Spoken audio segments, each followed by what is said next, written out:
Congress party తీరుపై ఆ party senior నాయకుడు మాజీ మంత్రి జీవన్ రెడ్డి తీవ్ర అసంతృప్తితో ఉన్నారు. 4 దశాబ్దాలుగా పార్టీలో కొనసాగుతున్న కనీస విలువ, గౌరవం ఇవ్వడం లేదని ఎప్పటికప్పుడు అసహనం వ్యక్తం చేస్తూనే వస్తున్నారు. ఆ క్రమంలో కాంగ్రెస్లో తనకు ఎలాంటి ప్రాధాన్యత దక్కకపోతుండడంతో ఆయన పార్టీలోనే కొనసాగుతారా లేక గులాబీ కండువా కప్పుకుంటారా అన్నది చర్చకు దారితీస్తోంది. అసలు కాంగ్రెస్లో అన్నీ అనుభవించిన ఆయన పార్టీపై అంత అసంతృప్తి వ్యక్తం చేయడానికి కారణాలేంటి?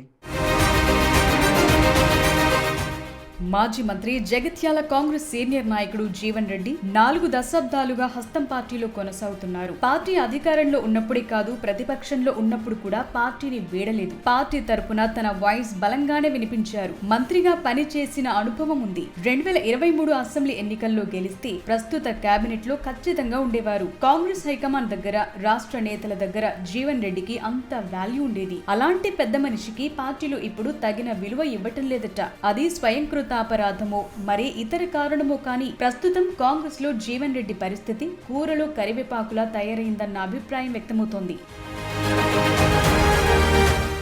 రైతు బిడ్డగా పేరున్న తాటిపర్తి జీవన్ రెడ్డిని అందరూ ప్రేమతో జీవనన్న అని పిలుచుకుంటారు. ఉమ్మడి రాష్ట్రంలో టీడీపీతో పొలిటికల్ అరంగేట్రం చేసిన జీవన్ రెడ్డి ఎన్టీఆర్ కు వెన్నుపోటు సమయంలో నాదెండ్ల భాస్కర్ రావు వెంట నడిచి పసుపు పార్టీ నుంచి బహిష్కృతులయ్యారు. తరువాత కాంగ్రెస్ లో చేరి తెలంగాణలో కీలక నేతగా మారారు. రాష్ట్ర విభజన తరువాత ప్రతిపక్ష నేతగా 10 ఏళ్లు బీఆర్ఎస్ నాయకులపై పోరాటం చేశారు. గత ఎన్నికల్లో కొందరు సీనియర్ నాయకులు ఓడిపోయినా హస్తం పార్టీ అధికారంలోకి వచ్చింది. కానీ ప్రతిపక్షంలో ఉన్నప్పుడు తమ పోరాటానికి విలువ లేకుండా పోయిందని పార్టీ సీనియర్లు కొందరు ఆవేదన చెందుతున్నారట. అలా అసంతృప్తితో ఉన్న నేతల్లో మాజీ మంత్రి జీవన్ రెడ్డి ఒకరు. జగిత్యాల నియోజకవర్గ బీఆర్ఎస్ ఎమ్మెల్యేగా గెలిచిన డాక్టర్ సంజయ్ కుమార్ కొద్ది రోజులకి హస్తం పార్టీ తీర్థం పుచ్చుకున్నారు. సంజయ్ చేరిక సమయంలోనే జీవన్ రెడ్డి పూర్తిగా వ్యతిరేకించారు. కాంగ్రెస్ పార్టీకి మెజార్టీ ఉంది, అయినా ఎందుకు చేరికలను ప్రోత్సహిస్తున్నారని ప్రశ్నించారు. 10 ఏళ్లు హస్తం పార్టీ కార్యకర్తలను, నేతలను ఇబ్బంది పెట్టారని, కేసులు పెట్టారని, అలాంటి వారిని పార్టీలు చేర్చుకోవడం ఏంటని నిలదీశారు. వలసలను ప్రోత్సహించి బీఆర్ఎస్ చేసిన తప్పు మనమెందుకు చేయాలని అసహనం వ్యక్తం చేశారు.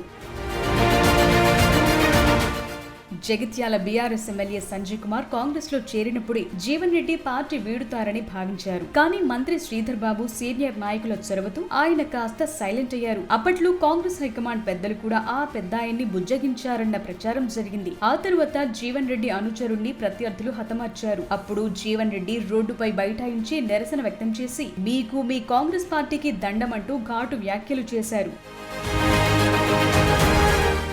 ఇక పార్టీ ఫిరాయించిన ఎమ్మెల్యేల అనర్హత పిటిషన్ పై బీఆర్ఎస్ కోర్టు మెట్లెక్కడంతో సుప్రీంకోర్టు స్పీకర్ పై పదునైన వ్యాఖ్యలు చేసింది. దాంతో స్పీకర్ విచారణ చేసినప్పుడు పార్టీ ఫిరాయించిన ఎమ్మెల్యేలు ఆయనకు తమ వివరణను అఫిడవిట్ రూపంలో సమర్పించారు. తాము బీఆర్ఎస్ ఎమ్మెల్యేలమే అంటూ, ఇంకా తమ పైసలు బీఆర్ఎస్ ఎల్పీ కోసం కట్టవుతున్నాయని అఫిడవిట్ లో పేర్కొన్నారు. అలాగే తాము సీఎం ని నియోజకవర్గ అభివృద్ధి కోసమే కలిశామని స్పష్టం చేశారు. దాంతో స్పీకర్ వారికి క్లీన్ చిట్ ఇస్తూ వారు బీఆర్ఎస్ ఎమ్మెల్యేలుగా కొనసాగుతారని ప్రకటించారు.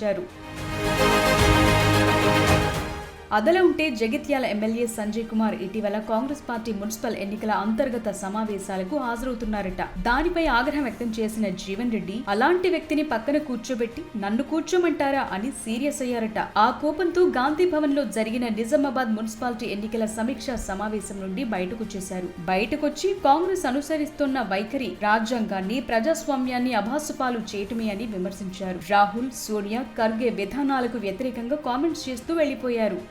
రాబోయే రేపు స్థానిక సంస్థల మున్సిపల్ ఎన్నికల్లో కాంగ్రెస్ పార్టీ ఏ విధమైన వ్యూహాన్ని మనం ముందుకు తీసుకెళ్లాలి చర్చించాల్సిన అవసరం. అంతర్గత సమావేశంలో కాంగ్రెస్ పార్టీ ప్రత్యర్థి బీఆర్ఎస్ పార్టీ ఎలక్టెడ్ లెజిస్లేటర్ను పక్కన కూర్చుని పెట్టుకొని ఏదైతుందో, ఒకవైపు ఆయన స్పీకర్ ఆధ్వర్యం లోపలి వాళ్ళ పరిశీలన ఉన్నది. ఆయన పార్టీ ఫిరాయించిండు అని చెప్పని టీఆర్ఎస్ సభ్యులు ఆరోపణ చేస్తుంటే, నేను పార్టీ ఫిరాయించలేదు, I'm still member of BRS party అని చెప్పి ఐ గేవ్ ఎన్ అఫిడవిట్. అటువంటి బీఆర్ఎస్ శాసన సభ్యుని ఏదైతుందో మన పక్కన కూర్చొని పెట్టుకొని చర్చడం ఏంటే, అది గాంధీ భవన్లో that's why I'm not able to digest.